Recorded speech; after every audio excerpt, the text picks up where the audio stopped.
there's an interesting thing over at the DNC office. That down in the basement, there's this battered file cabinet.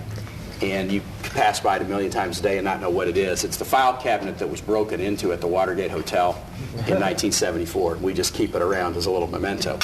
And I've been thinking about that recently because Watergate, as you all know, was a scandal that had a lot of tentacles to it. It was a break-in story that most thought was unimportant, but a couple of enterprising reporters thought it was important.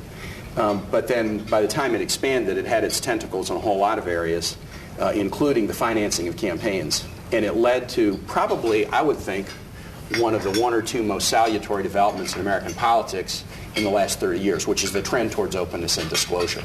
Part of the whole Watergate thing was bags of campaign cash being delivered to the committee to re-elect the president. But every state and Congress have passed successive waves of legislation requiring that the financing of campaigns be open and transparent, and those who donate are disclosed. And with the advent of the internet and internet tools, that disclosure is near instantaneous.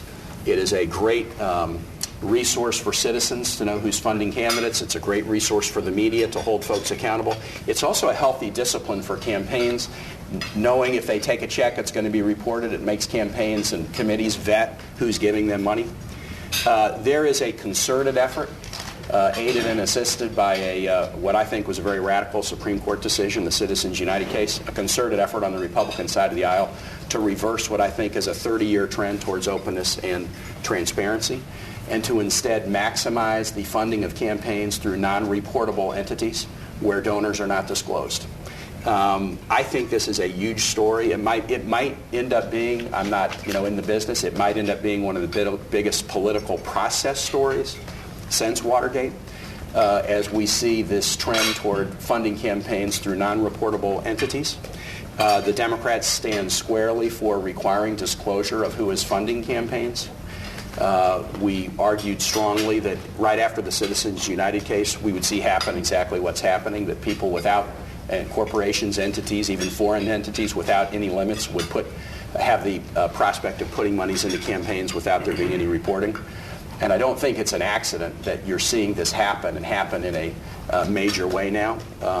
The House passed a Disclose Act to require all to disclose who gives them money for campaign ads. That was filibustered by Republicans in the Senate, and we see why. I think you're going to see after this campaign is over, on the Republican side, the non-reportable spending dwarfing the reportable spending. And I think that poses a very significant challenge to this very laudatory trend of the last 30 years, and it's something that the President and the Democratic members of Congress and we intend to continue to talk about, try to deal with, and we feel like anybody who's putting ads up on the air ought to disclose who's paying for them so that the American public can know. The fact that they're not disclosed tells me that those running the ads know that the voters would be pretty shocked if they saw who was funding them.